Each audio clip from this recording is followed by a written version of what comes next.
Hi అండి. Welcome to story book audio. ఈ కథ మీకు నచ్చినట్లయితే సబ్స్క్రైబ్ చేసుకోండి. కృతిని వెనక్కు లాగుతూ అడో ఋషి. చిన్ను, ఒకటి చెప్పనా అని అడిగాడు చెవులో. ఒకటి కాకపోతే రెండు చెప్పు అన్నది కృతి నవ్వుతూ. రిషి తనతో ఇక్కడ కాదు, ఇప్పుడు కాదు, ఇలా కూడా కాదు అన్నాడు. కృతి తనని వదిలి, మిత్ర ఏంటి ఇంతసేపు వెళ్ళింది, చూద్దాం పదా అన్నది. ఇద్దరూ వెళ్ళేలోపు మిత్ర ఎదురొచ్చింది. కృతి, ఎంతసేపు వెళ్తావు, పద, ఇంకా అమ్మమ్మ కంగారు పడుతుంది అన్నది. మిత్ర, ఊర్ని ఎంకమ్మ, ఇప్పటిదాకా నీ లవ్ పక్కన ఉండేసరికి నేను గుర్తు రాలేదు. ఇప్పుడు వచ్చి కాకరకాయ కబుర్లు చెప్తున్నా అన్నది. రిషి, సరే, నాకు లేట్ అవుతుంది, నేను వెళ్తాను అనగానే మిత్ర, అంతేరా మిత్రదోహి, ఇది వరకు ఇద్దరిని ఒకేలా ట్రీట్ చేసేవాడివి, మరిప్పుడు నన్ను అవాయిడ్ చేస్తున్నావు అన్నది. రిషి మిత్రాని పట్టుకొని, నిన్ను ఎప్పటికీ అలా చేయనే, ఎందుకంటే అని మిత్ర చెవిలో ఏదో చెప్పాడు. మిత్ర ఆశ్చర్యంగా నోరు వెళ్ళబెట్టి చూసింది. రిషి వాళ్ళిద్దరికీ బాయ్ చెప్పి వెళ్ళిపోయాడు. కృతి, ఏం చెప్పాడే, అంతలా ఫ్రీజ్ అయ్యావు అని అడిగింది. మిత్ర, వీడు పాత రిషి కాదే, ముదిరాడు, ఏమన్నాడో తెలిస్తే నువ్వు నాకన్నా ఎక్కువ షాక్ అవుతావు అన్నది. కృతి కంగారుగా, ఏమన్నాడే అని అడిగింది. నిన్ను అవాయిడ్ చేస్తే మా పెళ్ళి ఎవరు చేస్తారు, వాళ్ళ బాబు ఎటూ ఒప్పుకోడు, కాబట్టి నువ్వే మాకు పెళ్ళి చేయాలి అన్నాడే. కృతి ఒక్క క్షణం షాక్ అయ్యి వెంటనే నవ్వింది. మిత్ర, అవునే, వాడు అప్పుడే పెళ్ళి దాకా వెళ్ళాడు, అసలు ప్రపోజ్ చేసుకున్నారా అని అడిగింది. కృతి, ప్రపోజ్ చేసుకునే వయసా మాది అని అడిగింది. మిత్ర, అబ్బో, రోడ్డు మీద రొమాన్స్ చేసే వయసు మరి అన్నది. కృతి, నువ్వు చూసావా అనగానే మిత్ర నవ్వుతూ, నేను షాప్ క్లోజ్ చేసి ఉండడంతో వెంటనే వచ్చా, అప్పుడే మీ సార్ నువ్వు మంచి ఎందుకులే కానీ అంటూ ఇంట్లోకి నడిచింది. ఆ నెక్స్ట్ డే కృతి వచ్చేసరికి అభి తన కోసం వెయిట్ చేస్తూ కనిపించాడు. గుడ్ మార్నింగ్ రా. గుడ్ మార్నింగ్ కృతి, వీడు రాలేదా, ఏమైనా ఇక్కడైతే లేడు, పద లోపల చూద్దాం అన్నాడు అభి. ఇద్దరూ లోపలికి వెళ్ళి చూశారు. క్లాస్ రూమ్లో కూడా లేడు. ఫస్ట్ పీరియడ్ స్టార్ట్ అయ్యింది. అప్పుడు వచ్చాడు రిషి. అభి పక్కన కూర్చున్నాడు. ఏంట్రా లేట్ అని అడిగాడు అభి. తర్వాత చెప్తా అన్నాడు రిషి. ఆ పీరియడ్ అవ్వగానే కృతి రిషితో, ఏంట్రా లేట్ అని అడిగింది. రిషి వాళ్ళిద్దరిని చూస్తూ, మా హౌస్ ఓనర్ని రాత్రి ఏమైనా పార్ట్ టైం జాబ్ ఉంటే చెప్పమన్నాను. ఆయన నేను కాలేజీకి వస్తుంటే వాళ్ళ ఫ్రెండ్ వాళ్ళ బేకరీలో ఏదో పార్ట్ టైం జాబ్ ఉందని తీసుకెళ్లారు. ఆ బేకరీ ఓనర్ నన్ను ఈవినింగ్ 5 గంటల నుండి 9:30 వరకు వర్క్ చేయమన్నాడు. ఫస్ట్ నుంచి వచ్చి జాయిన్ అవ్వమన్నాడు.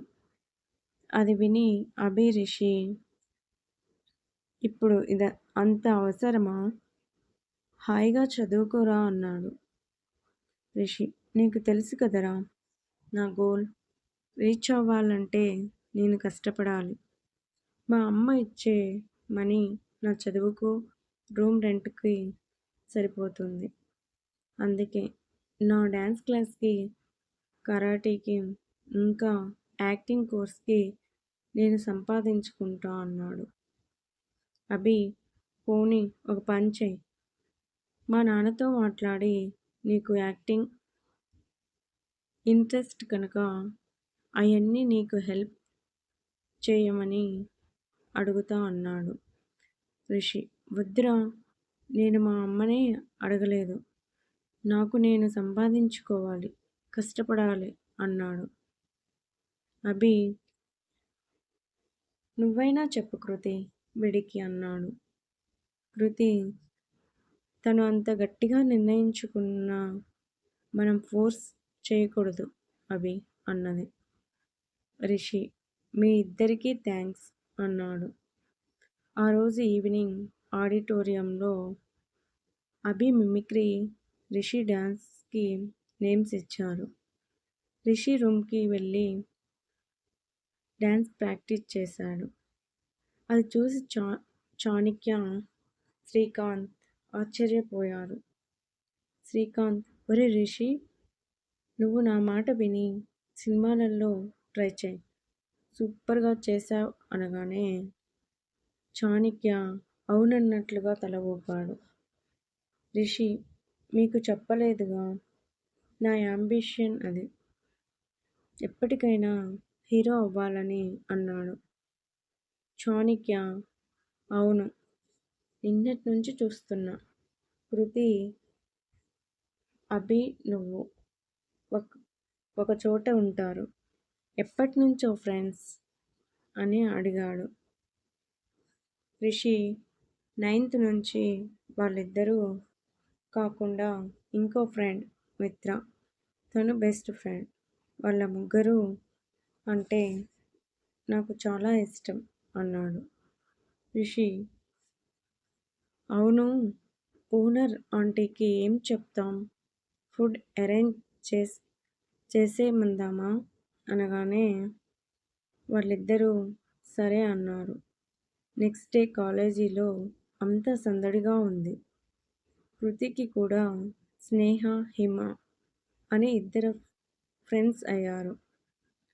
ఒకవైపు రిషి సోలో డాన్స్కి ప్రాక్టీస్ చేస్తుంటే, ఇంకోవైపు అభి మిమిక్రీకి బాగా ప్రాక్టీస్ చేస్తున్నాడు. మధ్యాహ్నం నుంచి ప్రోగ్రామ్స్ మొదలైంది. సీనియర్స్ వాళ్ళ ఆటపాటలతో అలరించారు. తర్వాత అభి మిమిక్రీ అందరినీ అలరించింది. ఫైనల్గా రిషి డాన్స్. అంతే, ఆడిటోరియం మొత్తం సైలెంట్. మనోడు మామూలుగా చేయలేదు, ఇరగేశాడు. లాస్ట్లో అందరూ లేచి ఒకటే చప్పట్లు. డాన్స్ అయ్యాక సీనియర్స్ అందరూ వెళ్ళి రిషిని పైకి లేపారు. కాలేజీ మొత్తం రిషి పేరు మారుమోగింది. అమ్మాయిలైతే ఫుల్ అట్లా పడిపోయారు. కొందరు చూపులతోనే మనోడికి బాణాలు వదిలారు. ఫైనల్గా ప్రోగ్రాం సూపర్ హిట్. ఇంకా మన పాప సంగతి వేరే చెప్పాలా, ఫుల్ హ్యాపీ. సీనియర్స్ రిషితో మాట్లాడుతున్నారు. కానీ రిషికి కృతి ఎలా ఫీల్ అవుతుందో అని తెలుసుకోవాలనే ఆరాటం. అప్పుడే అభి వచ్చి కృతితో ఎలా ఉంది నా పర్ఫార్మెన్స్ అని అడిగాడు. కృతి: నీకేంటి బంగారం, ఇరగదీశా, సూపర్ అంటూ షేక్ హ్యాండ్ ఇచ్చింది. అభికి అంతా ఇంత ఆనందం కలగలేదు. నువ్వు పక్కన ఉంటే ఇంకా ఎక్కువ సాధిస్తాను అని అన్నాడు. మన మేడం సరిగ్గా వింటేనా. కొంచెం దూరంలో రిషి చుట్టూ అమ్మాయిలు ఉండడంతో అటే చూస్తోంది. ఈలోపు అభిని ఎవరో పిలవటంతో కృతి ఇక్కడే ఉండు, ఇప్పుడే వస్తా అని వెళ్ళాడు. కృతి సరే అన్నది. రిషి ఫ్రీ అయ్యి కృతి వైపు వస్తున్నాడు. అది చూసి కృతి ఇప్పుడు గుర్తొచ్చాను సార్కి అనుకుంటూ అక్కడి నుంచి లేచి వెళ్ళింది. రిషి అయ్యబాబోయ్, నా డార్లింగ్కి కోపం వచ్చేసింది. ఎలా తగ్గించాలో అనుకుంటూ వెనకే వెళ్ళాడు. కృతి అలా నడుస్తుంటే రిషి గబగబా తన వెనకే వచ్చాడు. ఈలోపు ఒక లెక్చరర్ ఎదురొచ్చి, నువ్వేనా ఇందాక సోలో డ్యాన్స్ చేశావు అని అడిగాడు. రిషి ఇబ్బందిగా కృతి ఎటు వెళ్ళిందో అని చూస్తూ సార్ అన్నాడు. ఎక్కడైనా నేర్చుకున్నావా? అవును సార్. అబ్బే లేదు సార్ అన్నాడు. ఎదురుగా లెక్చరర్ ఉన్నాడన్న సెన్స్ లేదు. ఆయన ఏంటి బాబు సమాధానం సరిగ్గా ఇవ్వు అనగానే రిషి కొంచెం నేర్చుకున్నా సార్ అన్నాడు. ఆయన ఎనీహౌ సూపర్ అంటూ భుజం తట్టి వెళ్ళిపోయాడు. కృతి ఫాస్ట్గా వెళ్ళి చెట్టు వెనుక దాక్కుంది. అప్పటికే స్టూడెంట్స్ అందరూ లంచ్ చేయడానికి క్యాంటీన్కు వెళ్ళారు. అక్కడ సీనియర్స్ వీళ్ళకి లంచ్ అరేంజ్ చేశారు. రిషి ముందుకు వచ్చి చుట్టూ చూశాడు. ఒక్క స్టూడెంట్ లేడు. కృతి కనపడలేదు. ఎటు వెళ్ళింది అనుకుంటూ చూస్తే చెట్టు వెనుక చున్నీ కనపడింది. రిషి కొంచెం భయంగా కొంచెం ఆత్రంగా వెళ్ళాడు. కృతి వెనక్కి వెళ్ళి, ఇక్కడ ఉన్నావా అన్నాడు.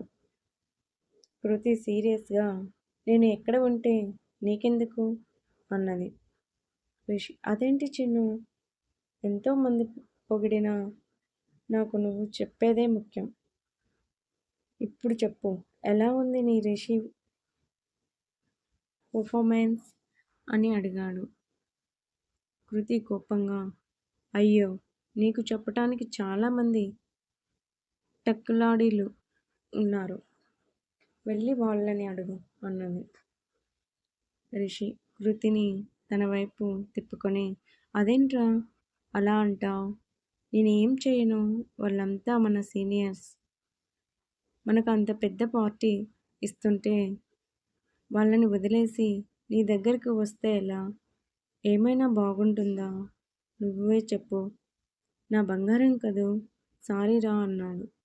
కృతి ఇంకా కోపంగానే ఉండటం చూసి, సరే నేను 1, 1, 2, 3 అనగానే నువ్వు నవ్వాలి, లేకపోతే నెక్స్ట్ జరిగేదానికి నాకు సంబంధం లేదు.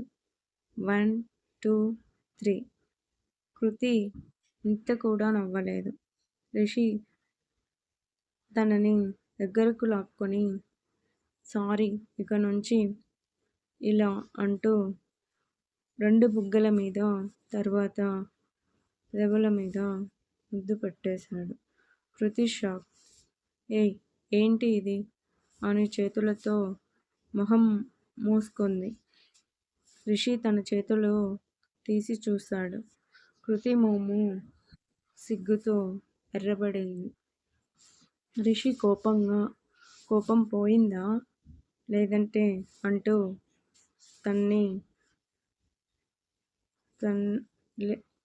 తనని కౌగిలించుకుంటూ, చిన్ను, నిన్ననే చెప్తా మనుకున్నా, కానీ వద్దనుకున్నా.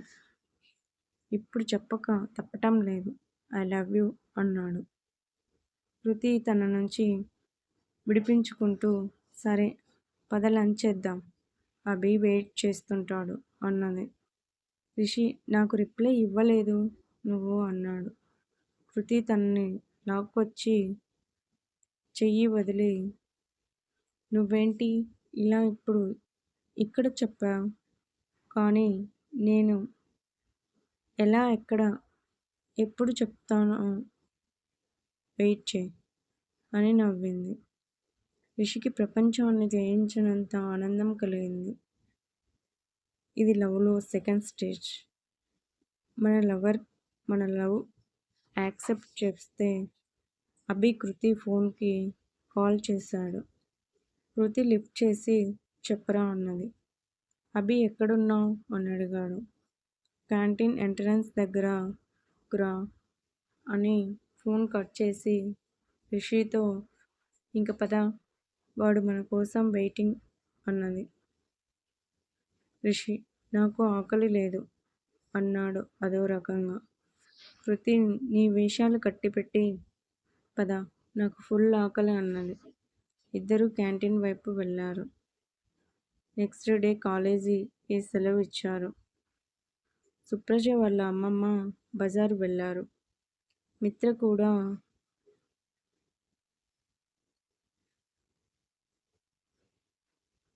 కూడా కాలేజీకి వెళ్ళింది. కృతి ఇంట్లో పని అంతా చేసి వంట చేసి రిషి పాపం సరిగా తిన్నాడో లేదో అని బాక్స్ రెడీ చేసి రిషికి ఫోన్ చేసింది.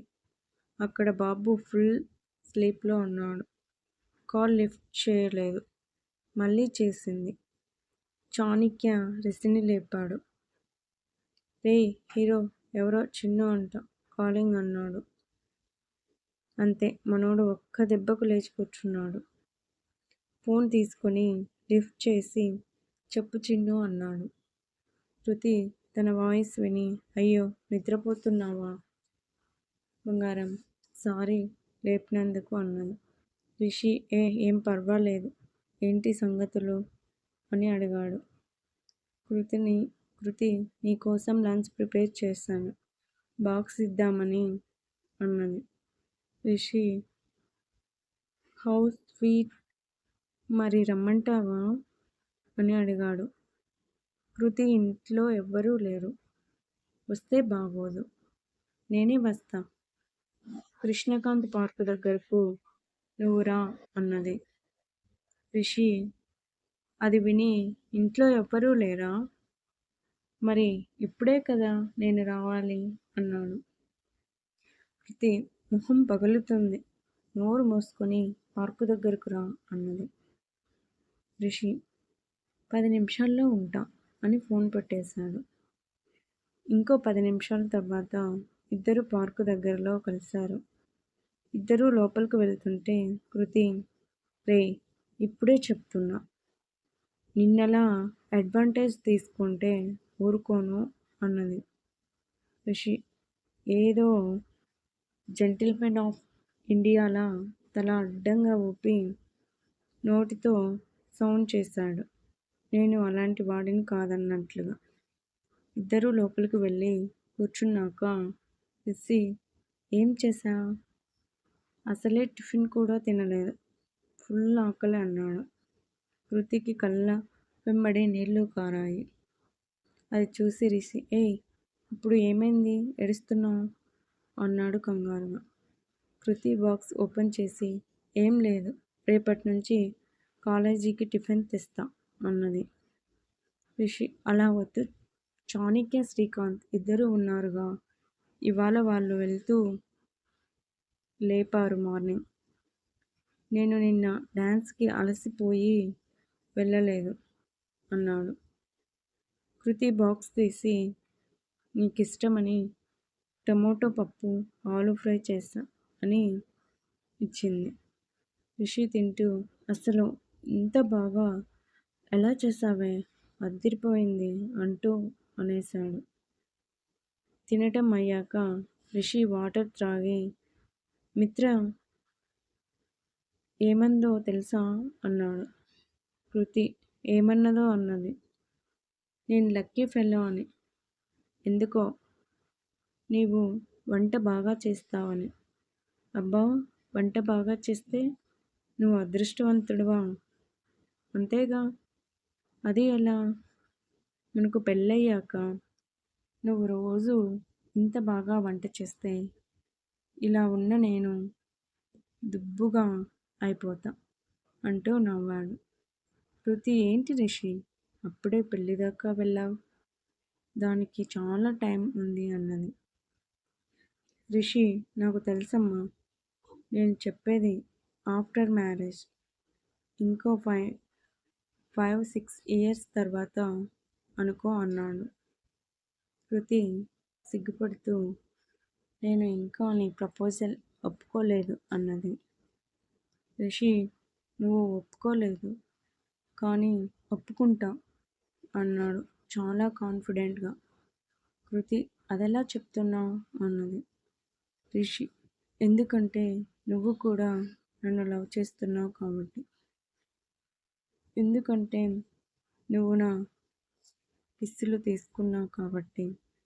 అన్నింటికీ అన్నా ముఖ్యంగా ఇలా నా కోసం వంట చేసి తీసుకురావటం.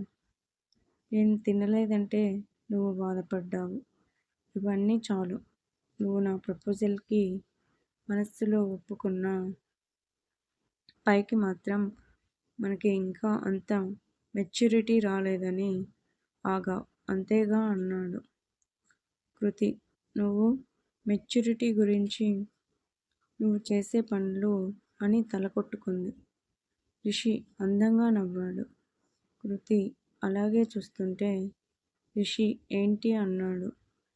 కృతి, ఏం లేదు, నువ్వు అచ్చం మీ అమ్మలాగా ఉంటావు. రంగు, అందం, నువ్వు అన్నీ ఆమె పోలికలే. You must tell her thanks అన్నది. అంతే. అప్పటిదాకా నవ్వుతున్న రిషి సీరియస్ అయ్యాడు. లేచి నిలబడి, ఇంక వెళ్దామా అని అడిగాడు. కృతి ఆశ్చర్యంగా, ఏ ఏంటి ఇంత సడన్గా అని అడిగింది. నాకు పని ఉంది అన్నాడు. కృతి, ఓయ్, అంత లేదు, కానీ అస్సలు విషయం చెప్పు. ఏమైంది? మీ అమ్మ గురించి టాపిక్ వచ్చిందనేగా అన్నది. రిషి, తెలుసుగా, ఇంకెందుకు అడుగుతున్నావు అన్నాడు. కృతి రిషి ముందు కూర్చో అన్నది. నువ్వు ఆమె టాపిక్ తీసుకురానంటే కూర్చుంటా అన్నాడు. కృతి పైకి లేచి, చూడు రిషి, ఆమె నీ కన్న తల్లి. నువ్వు మరి ఆమె టాపిక్ వద్దంటే తప్పు కదూ అన్నది. రిషి, కన్న తల్లి ఆమె. అందుకేనా నన్ను వదిలేసి ఎవడినో పెళ్లి చేసుకుంది అన్నాడు కోపంగా. ఆమె ఏ పరిస్థితుల్లో చేసుకుందో నీకు తెలుసా? సరే, నాకు తెలియదు. మరి వాళ్ళైనా నన్ను హాస్టల్లో చేర్పించమంటే కనీసం ఎందుకు ఏంటి అని అడగకుండానే చేర్పించింది. అది 9 ఏళ్ల వయసులో. ఎన్నిసార్లు నిద్రలో భయం వేసి లేచాను. హాస్టల్లో ఆ వయసు వాళ్ళు చాలా తక్కువ మంది ఉండేవాళ్ళు. నన్ను చూడటానికి నెలకొకసారో 2 సార్లో వచ్చేది. ప్రేమతో కాదు, ఏదో రావాలి కాబట్టి. నేను ఇంటికి వెళ్ళినా ఆమె పిల్లలను చూసుకున్నట్లు నన్ను చూడదు. అందుకే నాకు ఆమె ఇష్టం లేదు అని కృతి దగ్గరకు వచ్చి, నిన్ను ఎందుకు ప్రేమించానో తెలుసా అని అడిగాడు తన చేతులు గట్టిగా పట్టుకుని. కృతి అప్పటికే కుళాయి తిప్పేసింది. తెలియదు అన్నట్లు తల ఊపింది. ఇదిగో, నా కోసం ఇలా బాధపడతావా అని. నేను కొంచెం బాధపడినా నాకన్నా ఎక్కువ నువ్వే బాధపడతావు. అలా మనకు తెలిసినంత వరకు మన బాధ పడితే మన తల్లి ఎక్కువ బాధపడుతుంది, మనకన్నా ఎక్కువగా. నాకు ఆ అదృష్టం లేదు. అందుకేనేమో దేవుడు నిన్ను పంపాడు నా కోసం అన్నాడు. కృతి సైలెంట్గా, సారీ రిషి, ఇంకెప్పుడు నిన్ను బాధ పెట్టను. ఆమె టాపిక్ తీసుకురాను అన్నది. రిషి, నేను నీకు కోపం వస్తే ఎలా చెప్పాను? సారీ, నువ్వెలా చెప్తున్నావు అన్నాడు కన్ను కొడుతూ. కృతి, దానికి చాలా టైం ఉంది, నువ్వు కొంచెం తగ్గు అన్నది. రిషి అన్నట్లు, ఇంకో విషయం, మా హౌస్ ఓనర్ వాళ్ళ ఇంట్లో కుక్ ఉంది. అందుకని వాళ్ళే రేపటి నుంచి మార్నింగ్ టిఫిన్, లంచ్, డిన్నర్ అన్నీ ప్రొవైడ్ చేస్తారు. రెంట్‌తో పాటు మనీ పే చేయమన్నారు అన్నాడు కృతి. అయితే ఓకే అని వాచ్ చూసుకుంటూ మిత్ర ఇవాళ తొందరగా వస్తానన్నది. అక్కడికి రమ్మని చెప్తాను అన్నది. రిషి అయితే అభికి కాల్ చేస్తా అన్నాడు. కృతి వద్దురా అన్నది. ఏం? నీకు చెప్పలేదు కదూ! మేమిక్కడికి వచ్చే ముందు అభి వాళ్ళ నాన్న మా ఇంటికి వచ్చారు. నేను అనుకుంటే వాడు నీకోసం ఇక్కడ చేరటం వాళ్ళ నాన్నకి మా నాన్నకి నచ్చలేదు. పాపం వాడు ఎలాగో కన్విన్స్ చేశాడు. అయితే మా నాన్న వాడితో కృతిని జాగ్రత్తగా చూసుకో, కాలేజీలో తన పక్కనే ఉండి తనకు ఏ ఇబ్బంది కలగకుండా చూసుకో అని అప్పగింతలు చెప్పారు. రిషి అంటే నా నుంచా అన్నాడు వెటకారంగా. కృతి నువ్వు ఇక్కడే చదువుతున్నావని మా నాన్నకి తెలియదు. కానీ మనం ఇలా కలుస్తున్నామని అభి పొరపాటున చెప్తే ప్రాబ్లం అవుతుంది. అందుకే వాడిని పిలవద్దు అన్నది. అది విని రిషి మరి అలాంటప్పుడు వాడు నా కోసం వాళ్ళ నాన్నని హెల్ప్ అడుగుతా అన్నాడు. అప్పుడైనా మీ నాన్నకి తెలియదా అన్నాడు. కృతి వాడు నీ మీద ఇష్టంతో అలా అన్నాడులే. కానీ ఒకవేళ నువ్వు తనకు ఫోన్ చెయ్యాలి అనుకుంటే మన ఇద్దరం కలుస్తున్నామని వాడికి చెప్పకు అన్నది. రిషి మరి నేను ఇంక నిన్ను లవ్ చేస్తున్నా అని వాడికి చెప్పాలనుకుంటున్నా అన్నాడు. కృతి అలాంటి పనులు చేయకు. Be serious Rishi. ముందు నువ్వు స్టడీస్ మీద ఇంకా నీ గోల్ మీద శ్రద్ధ పెట్టు. నాకు సాధించాల్సింది చాలా ఉంది. అప్పటిదాకా పెళ్ళి అనే మాట వద్దు. అర్థమైందా అన్నది.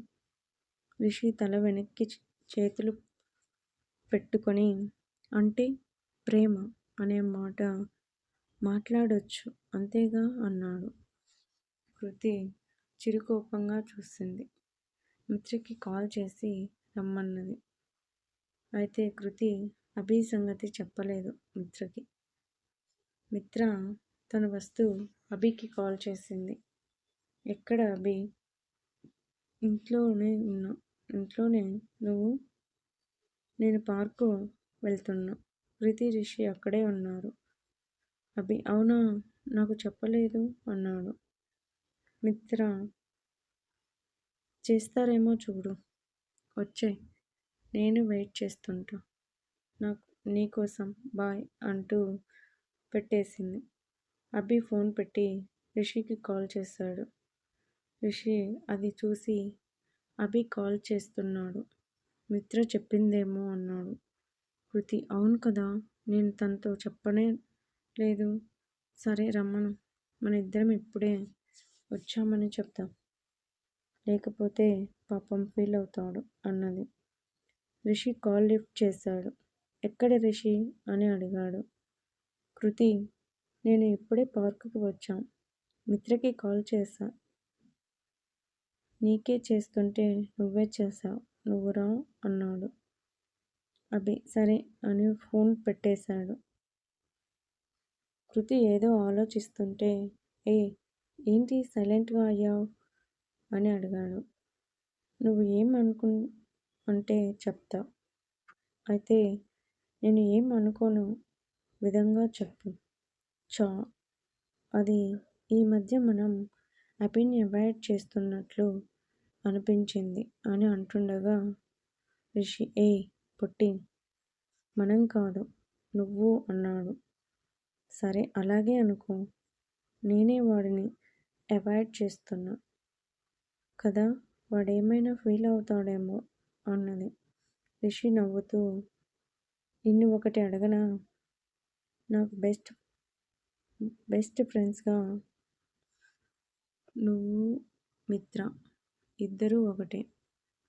మరి నేను కలవటం సంగతి అలా ఉంచితే నీకే ఎక్కువ మెసేజ్లు, ఫోన్స్ ఎందుకు చేస్తాను అని అడిగాడు.